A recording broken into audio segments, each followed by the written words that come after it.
Bonjour, aujourd'hui j'ai transformé ma serre en studio d'enregistrement, non pas pour y cultiver des salades, mais des idées. Qu'est-ce que la permaculture? Une grande question. Si tu veux comprendre ce qu'est la permaculture, eh bien cette vidéo est faite pour toi.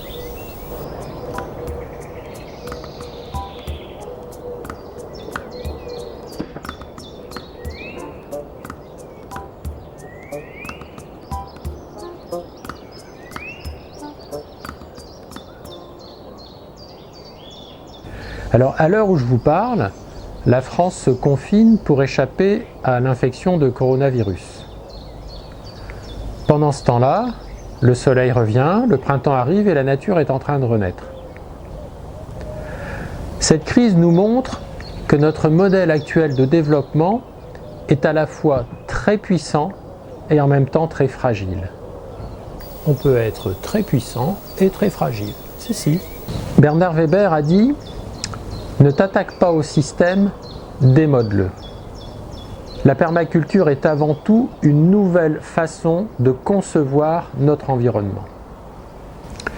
La permaculture a été imaginée, mise au point dans les années 70 par deux Australiens, Bill Mollison et David Holmgreen. Ceux-ci sont partis de la constatation suivante: dans la nature, lorsqu'on laisse un terrain nu à l'abandon, celui-ci va spontanément évoluer vers un milieu forestier, c'est-à-dire un milieu qui va devenir de plus en plus diversifié et de plus en plus abondant. Et la particularité d'une forêt, c'est qu'elle se développe spontanément, sans aucun entretien. Alors que l'activité humaine, elle, au contraire, est capable de transformer une forêt en désert en voulant pourtant faire pousser des plantes. Basculer d'un modèle de dégradation vers un modèle de régénération, voilà le défi que nous devons relever.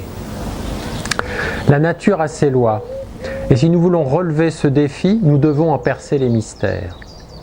Que représente pour nous l'évocation d'une nature sauvage? À l'esprit, quand on évoque la nature sauvage, c'est ce qu'on appelle la loi de la jungle. La loi de la jungle, donc la loi de la forêt, c'est une loi qui voudrait que, dans la nature dite sauvage, les individus, les espèces, passent leur temps à s'entretuer, à se dévorer les uns les autres. Dans la nature, la question n'est pas être ou ne pas être, mais manger ou être mangé. Ainsi, pour survivre dans une nature sauvage, il faut constamment être plus fort que les autres. Parallèlement à cela, il y a la notion de sélection naturelle. Qu'est-ce que la sélection naturelle? C'est un concept qui voudrait que, d'une certaine manière, la nature produit des nouveautés par erreur génétique et qu'ensuite ces nouveautés seraient triées, sélectionnées par la loi de la jungle et seules les meilleures améliorations ou seules les nouveautés qui constituent des améliorations seraient ainsi préservées au détriment des autres. Cette image a beau être très caricaturale, elle est pourtant encore très présente dans notre inconscient collectif. Seulement voilà, si la jungle, si la forêt était véritablement ce champ de bataille soumis à la loi du plus fort, alors ça ne produirait pas ce milieu diversifié et abondant que nous pouvons observer. Non, la conséquence d'un champ de bataille, ça n'est pas la diversité et l'abondance. La conséquence d'un champ de bataille, c'est un champ de ruines. On ne crée pas la diversité et l'abondance en procédant par élimination. La nature est un livre ouvert qu'il suffit d'observer. Lorsque l'on parle d'êtres vivants, on les qualifie d'organismes. On dit organisme vivant. La nature est ordonnée. Cela montre bien que l'organisation est à l'essence même de la vie. La vie est organisée par nature. Lorsque l'on pense ordre, on a tendance à opposer l'ordre au désordre. dans une vision manichéenne des choses, comme si ces deux modèles s'opposaient l'un l'autre et comme si l'ordre était une protection, un rempart face au désordre, face au chaos. En réalité, dans la nature, on n'a pas deux niveaux d'organisation qui s'opposent, mais plutôt trois modèles distincts qui se succèdent. Le chaos, l'ordre et l'harmonie. Le chaos où tout est mélangé, l'ordre où tout est séparé, et l'harmonie qui forment un ensemble. C'est l'harmonie qui va être capable d'organiser la différence pour mettre de l'ordre dans la diversité. L'ordre naturel des choses s'articule donc autour d'un modèle à trois dimensions. L'harmonie est cette troisième dimension. La nature a horreur du vide. L'ordre va permettre de trouver une place pour chaque chose et une chose pour chaque place. L'ordre trouve sa plus belle expression au sein du cristal. Mais une structure cristalline est géométrique, répétitive, uniforme et figée. Il ne règne en son sein que peu de diversité et de liberté. L'ordre dans la différence, c'est comme ça qu'on peut définir l'harmonie. La nature n'est pas chaotique. Elle n'est pas rangée comme du cristal non plus. La nature est harmonieuse. L'ordre et l'harmonie sont deux modèles d'organisation bien distincts. Mais comment passer de l'un à l'autre ? Au commencement est le chaos. Dans le chaos, il y a tout, mais on ne voit rien, car tout y est mélangé. Alors il faut commencer par séparer les éléments pour pouvoir les distinguer. La lumière blanche a beau contenir toutes les couleurs, on n'en voit aucune. Le prisme, en séparant les longueurs d'onde, va permettre de révéler toutes les couleurs de l'arc-en-ciel. Cette première étape de tri, de classement, de hiérarchisation, de mise en ordre, va permettre de comparer les éléments, c'est-à-dire de les mettre en concurrence. À force de sélection, on va finir par obtenir des éléments que l'on ne peut plus diviser, des éléments que l'on ne peut plus séparer, des éléments qui auront une caractéristique propre et unique, une nuance particulière. Et donc cette étape va constituer ce qu'on appelle des individus. Un individu, c'est quelqu'un qui a une identité, une qualité qu'il est le seul à détenir. Cette étape de mise en ordre va permettre de révéler les individus. Et la particularité d'un individu, c'est qu'il a une identité, donc une qualité qu'il est le seul à détenir. Tu sais que tu es unique ? Bah ouais, comme tout le monde. Tous les individus sont uniques. C'est une loi fondamentale de la nature. En physique, c'est une chose qui se traduit par le principe d'incertitude d'Heisenberg. Qu'est-ce que nous dit la physique quantique ? Elle nous dit qu'il est impossible de connaître une mesure avec une précision absolue. Non pas parce que nous n'avons pas des moyens suffisamment précis, mais parce que c'est dans la nature des choses d'être indéfinissable.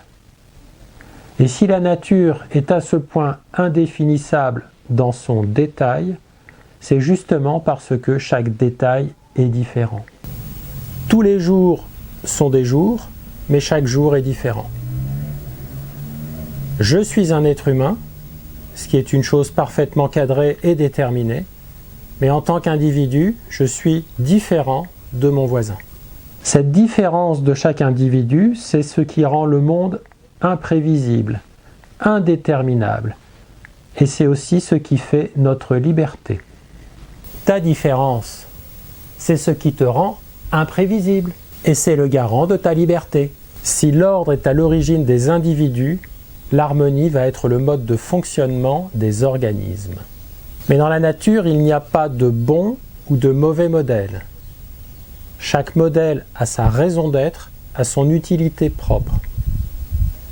En brisant l'ordre établi, le chaos va offrir toute liberté pour permettre le changement. Comme l'argile amorphe, il est malléable. Il peut être tentant parfois de recourir au chaos pour permettre le changement. L'ordre, en révélant les individus, va être à l'origine de la diversité. L'harmonie, quant à elle, va donner un sens et une raison d'être à chaque individu. Si la concurrence est l'élément moteur qui va permettre de révéler les individus, c'est la coopération qui va permettre de les assembler pour former l'harmonie.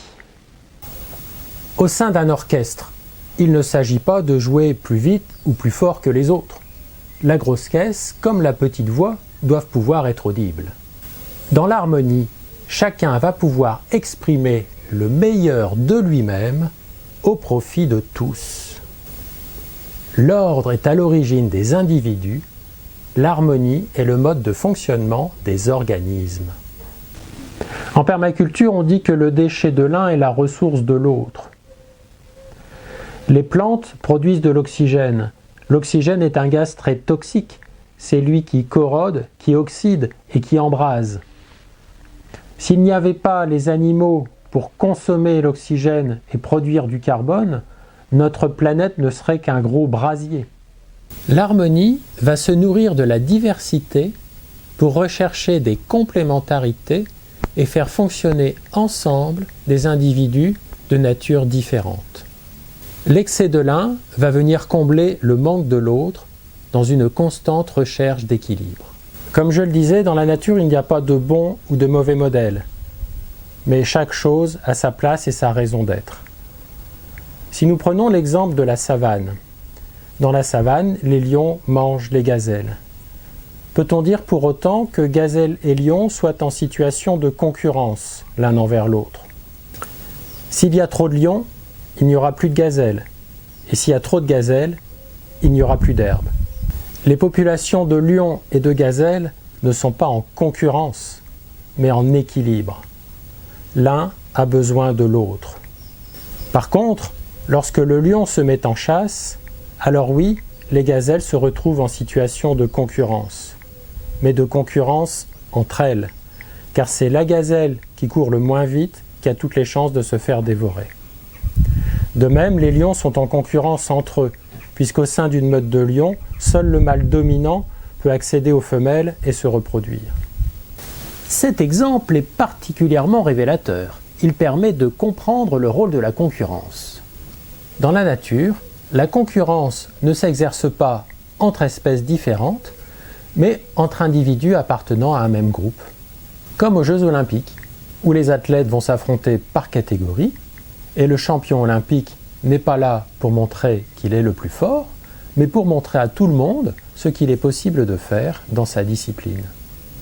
Poussé par l'instinct de survie, chaque individu est amené à puiser dans ses ressources pour révéler ce qu'il a de meilleur. L'ordre vise deux objectifs: augmenter la qualité tout en limitant la quantité. Booster chaque individu tout en limitant le nombre. La concurrence permet ainsi de préserver la diversité, car l'hégémonie d'un seul individu ou d'un seul groupe se ferait au détriment de tous les autres. Si la concurrence est l'élément moteur qui pousse chaque individu à se révéler, c'est dans la coopération que chacun va trouver du sens, une fonction et un rôle. L'ordre donne une identité à chacun et l'harmonie va donner une raison d'être à chaque individu. L'ordre, par l'intermédiaire de la concurrence, pousse les individus à aller toujours plus vite et être toujours plus forts pour se départager. L'harmonie, au contraire, les remet en phase et sur la même longueur d'onde dans une constante recherche d'équilibre. Un organisme est avant tout un ensemble harmonieux dont le bon fonctionnement repose sur la coopération entre ses membres. La concurrence n'en est pas l'élément moteur, mais seulement un outil de régulation. En mettant tout ce qui se ressemble l'ordre ne cherche pas à uniformiser, mais il permet au contraire de révéler les nuances et les subtilités de chacun. L'ordre est à l'origine de la diversité.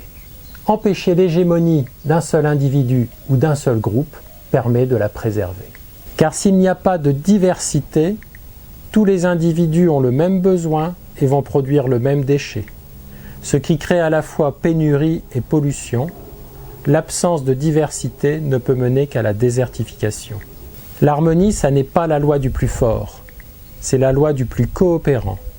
Et à ce jeu-là, le plus faible n'est pas forcément le moins utile. La force de l'organisme se trouve dans sa diversité.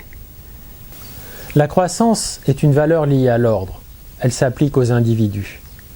Elle n'a plus de sens au sein d'un organisme. Dans un orchestre, la question n'est pas de savoir qui joue plus vite ou plus fort que l'autre. La grosse caisse, comme la petite voix, doivent pouvoir être audibles. La croissance est une valeur liée à l'ordre. Elle n'a plus sa place au sein de l'harmonie.